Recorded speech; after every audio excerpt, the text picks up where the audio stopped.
بسم اللہ الرحمن الرحیم۔ عبادات کی رعایت کے ساتھ اس کے آداب کی رعایت کرنے سے اس کی روح، اس کی ادائیگی جتنی بھی کامل ہو، پھر بھی اس میں سمجھنا کہ ابھی اس مقام پر نہیں پہنچا۔ اس پر کل چند باتیں آپ سے ہوئی تھیں، آج پھر اس کا تتمہ رہتا ہے، اس کا کچھ حصہ رہتا ہے، تو وہ آپ سے آج بیان کیا جائے گا کہ حضرت سیدنا ابو سلیمان الدارانی رحمہ اللہ، آپ نے احرام باندھا حج کے لیے۔ جب آپ نے حج کا احرام باندھا، لم یقدر ان یلبی حتی صار الرکب میلا، آپ قادر نہیں ہوئے کہ آپ تلبیہ پڑھیں یہاں تک 1 میل تک قافلہ جو ہے وہ چل پڑا۔ وَأَخَذْتُهُ كَالْغَشِيَّةِ فِي الْمَحْمَلِ، اور ہم نے ان کو پکڑا اس حال میں کہ وہ اپنے کجاوے کے اندر بے ہوش پڑے ہوئے تھے۔ ثم افاق، پھر انہیں کچھ افاقہ ہوا۔ فقال لأحمد بن ابی الحواری رحمہ اللہ وکان معہ، انہوں نے احمد بن ابی الحواری سے کہا جو ان کے ساتھ تھے، یا احمد ان اللہ عز وجل، انہوں نے کہا اے احمد، اوحا الی موسیٰ علیہ السلام، کہ موسیٰ علیہ السلام نے وحی فرمائی، ان مرہ ظلمت بنی اسرائیل ان یکلوا من ذکری، کہ جب بنی اسرائیل کے اس مقام پر گزرے جہاں بنی اسرائیل نے اللہ کی نافرمانی کی تھی، تو اللہ نے فرمایا کہ ذکر بند کر لو، یہاں میرا ذکر نہ کرنا۔ فَإِنْ أَذْكُرَ مَنْ ذَكَرَنِي مِنْهُمْ بِاللَّعْنَةِ حَتَّى يَسْكُتُ عَنْ ذِكْرِي، اگر فَإِنِّي أَذْكُرُ مَنْ ذَكَرَنِي، فرمایا میں ذکر کرتا ہوں اس کا جو میرا ذکر کرتا ہے ان میں سے لعنت کے ساتھ، حَتَّى يَسْكُتَ عَنْ ذِكْرِي، یہاں تک کہ وہ ساکت ہو جائے میرے ذکر سے، یعنی وہاں اس مقام پر میرا ذکر نہ کیا جائے۔ وہی ہے کہ یا احمد، خرابی ہو تیرے لیے احمد، ما یؤمن الناہ ما یؤمن الناہ ان اللہ تعالی یلعننا وقد ظلمنا انفسنا وظلمنا غیرنا، وہ مقام تھا جہاں پر جناب موسیٰ علیہ السلام کی قوم نے ظلم کیا، تو وہاں سے ذکر سے روک دیا گیا۔ تو ہمارا کیا حال ہوگا آج، کہ آج ہم اپنی جانوں پر بھی ظلم کرتے ہیں اور لوگوں پر بھی ظلم کرتے ہیں، اور ہمارا ذکر کدھر جائے گا؟ ہم کہاں ذکر کریں؟ ایسے مقام پر ذکر کرنا چاہیے جہاں ظلم نہ ہو۔ اور ظلم کا مطلب کیا ہے؟ ظلم کا مطلب یہ نہیں ہے کہ بندہ مار دیا تو ظلم ہوا، کسی سے کچھ چھین لیا تو ظلم ہوا، کسی کو کچھ کہہ دیا تو ظلم۔ ظلم کا مطلب ہے وضع الشیء فی غیر محلہ، شے کو اس کے محل سے ہٹا کے رکھ دینے کا نام ظلم ہے، یعنی جو شے کا اصل مقام ہے، جہاں شے ہونی چاہیے وہاں نہ رکھی، تو یہ ظلم ہے۔ وکان مالک بن دینار رحمہ اللہ یقول رأیت شابا محرما وہو ساکت، میں نے ایک نوجوان دیکھا کہ وہ احرام باندھا ہوا تھا اس نے اور وہ خاموش تھا۔ فقلت لہ، میں نے اسے کہا لما لا تلبا یا غلام، اے غلام تو تلبیہ کیوں نہیں پڑھتا؟ تلبیہ کیا ہے؟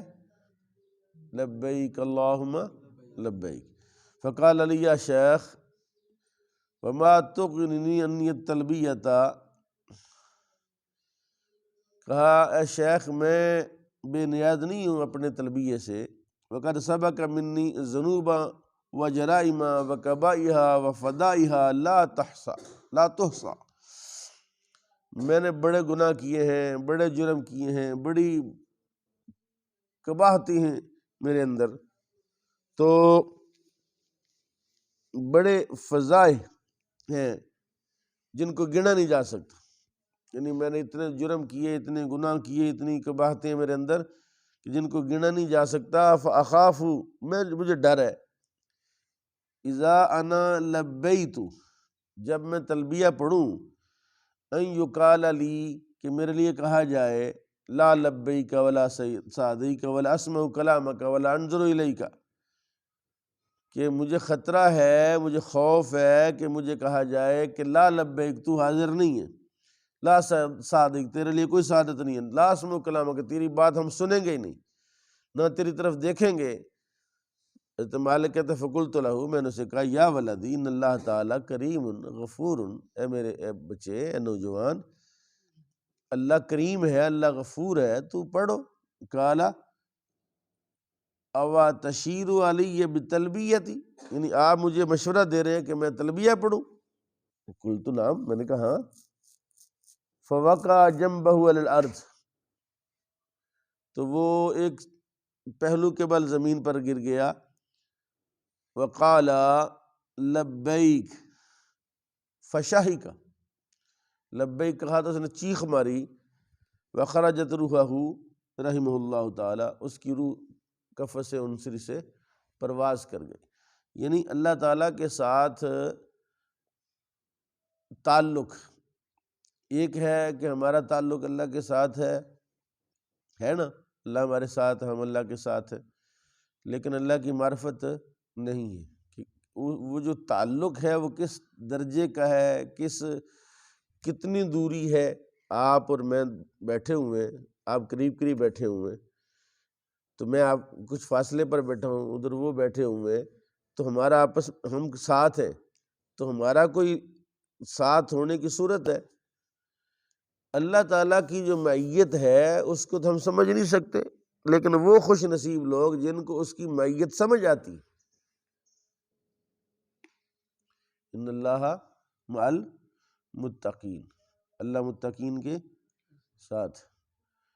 تو اس کا جو ساتھ ہے، اس کو جس نے سمجھا، اس مقام پر جو پہنچا، اس درجے پر جو پہنچا، وہ کسی دوسری جگہ پر نہیں، وہ اسی کی اپنی بیٹھک میں، اپنی جگہ پر ہی وہ، مطلب ہے یہ نعمت ہے. ہم دعا پڑھتے روزانہ، الہی انتا مقصودنا و رضا کا مطلوبنا آتینا محبت ذاتی کا و معرفتہ.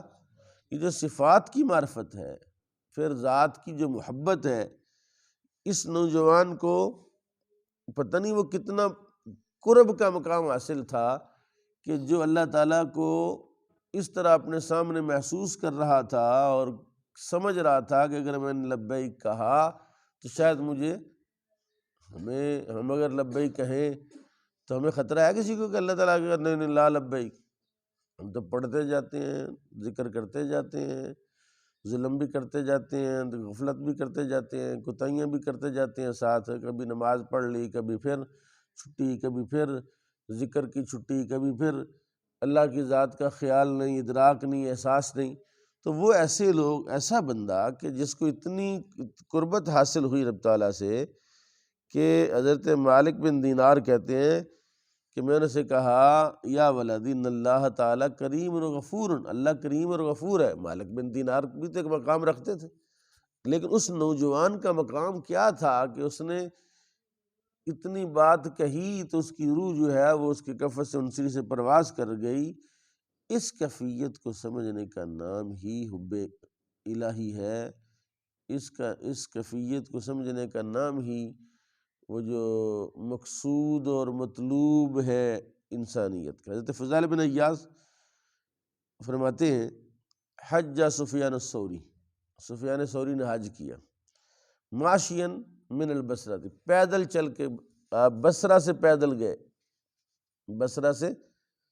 فقیل لہ، ان سے کہا، اما لکا، کیا آپ کے پاس یہ اونٹ کی پیٹھ یعنی سواری نہیں ہے آپ کے پاس؟ ظہر ترکبہ، آپ اس سواری پر بیٹھے، سواری بھی ہے. اب پیدل چل رہے ہیں، اتنا لمبا سفر ہے۔ فقال اما یرض العبد العابق ان یاتی الی مصالحۃ سیدہ الا راکبا، انہوں نے کہا وہ غلام جو بھاگا ہوا ہے، بھاگا ہوا غلام جب صلح کے لیے آتا ہے اپنے آقا کی بارگاہ میں تو اسے پیدل ہی آنا چاہیے۔ یعنی میں اپنے اللہ کی بارگاہ میں جا رہا ہوں تو میں تو بھاگا ہوا غلام ہوں، نافرمان ہوں، تو اب میں صلح کے لیے جا رہا ہوں۔ کس لیے جا رہا ہوں؟ صلح کے لیے جا رہا ہوں، تو میں سواری پر سوار ہو کے پروٹوکول کے ساتھ جاؤں، مجھے زیب نہیں دیتا، میں تو اس کا بھاگا ہوا غلام ہوں، تو میں سواری پر بیٹھ کر نہیں جاتا بلکہ پیدل ہی جاتا۔ واللہ انی لفی غایۃ الخجل من مجیئی الی تلک الارض، اللہ کی قسم مجھے بہت شرمندگی ہے، انتہا ہے کہ میں اس زمین تک جا رہا ہوں، الی تلک الارض، اس زمین پر میں جا رہا ہوں، اللہ کی قسم میں بہت شرمندگی کے ساتھ جا رہا ہوں کہ اس نے مجھے پیدا کیا، اس نے مجھے نعمتیں دیں، اس نے مجھے عزائے صحیحہ دیے، اس نے مجھے عزت دی، اس نے مجھے رزق دیا، اور میں نے اس کی نافرمانی کی، اب میں کس منہ سے جاؤں اس کی بارگاہ میں؟ کیا شعر ہے غالب کا؟ کعبے کس منہ سے جاؤ گے غالب؟ شرم کو مگر نہیں آتی۔ کعبے کس منہ سے جاؤ گے غالب؟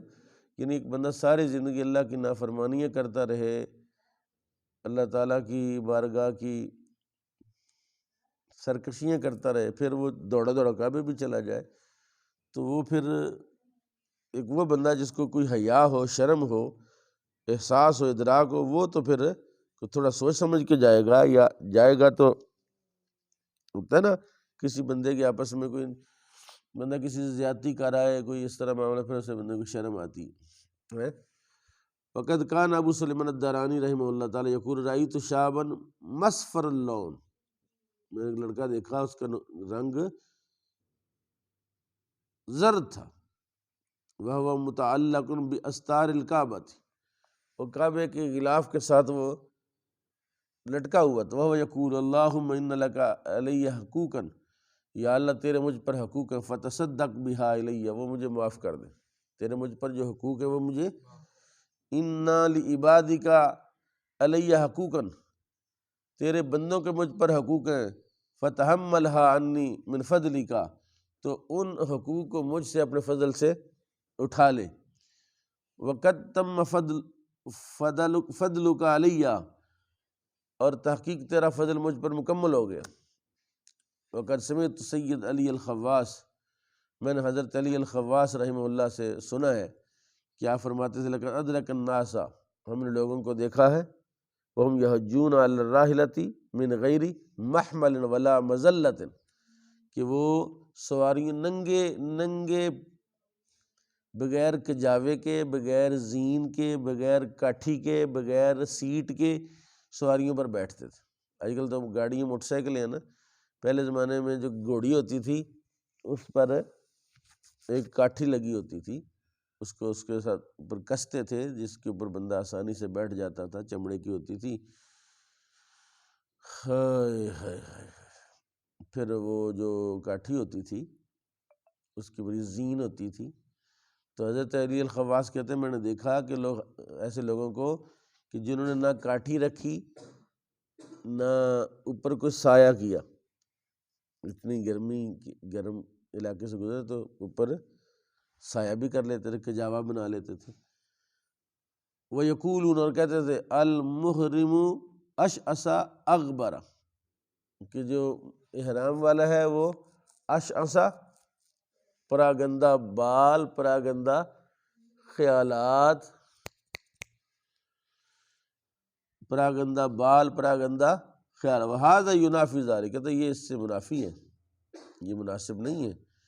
وکان احدہم اذا اراد الحج یمکث سنین، کہتے ہیں ایسے بھی لوگ تھے، ان میں سے ایسے بھی تھے جب انہوں نے ارادہ کی حج کرنے کا تو سالوں سال ٹھہرے رہے، رکے رہے، یحصل فی الدراہم الحلال التی ينفقها فی حجی، یعنی اپنے حج کے لیے جو خرچہ کرنا ہے وہ صاف صاف پیسے، ستھرے حلال، جس میں کوئی ملاوٹ نہ ہو، تو وہ پیسے اکٹھے کرتے.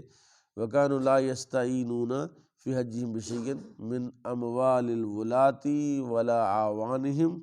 اور پھر وہ حج کے لیے جب جاتے تھے تو وہ استعانت نہیں کرتے تھے، لوگوں سے پیسے نہیں مانگتے تھے جی، اپنے غلاموں سے، اپنے دوستوں سے اس طرح اکٹھے کر کے نہیں حج کرنے جاتے تھے، بلکہ وہ صاف ستھرے نیٹ کلین جو حلال کا مال ہے اس کو اکٹھے کرتے رہتے سال ہا سال، پھر وہ لے کر جاتے. والحمد للہ رب العالمین. اللہ تعالیٰ ان بزرگوں کی جو سیرت و کردار ہے ہمیں اپنانے کی توفیق عطا فرمائے، اور جو ان کا طرز زندگی ہے وہ اللہ تعالیٰ حضور کی امت کو اور ہم سب کو نصیب فرمائے. وما علیہ اللہ.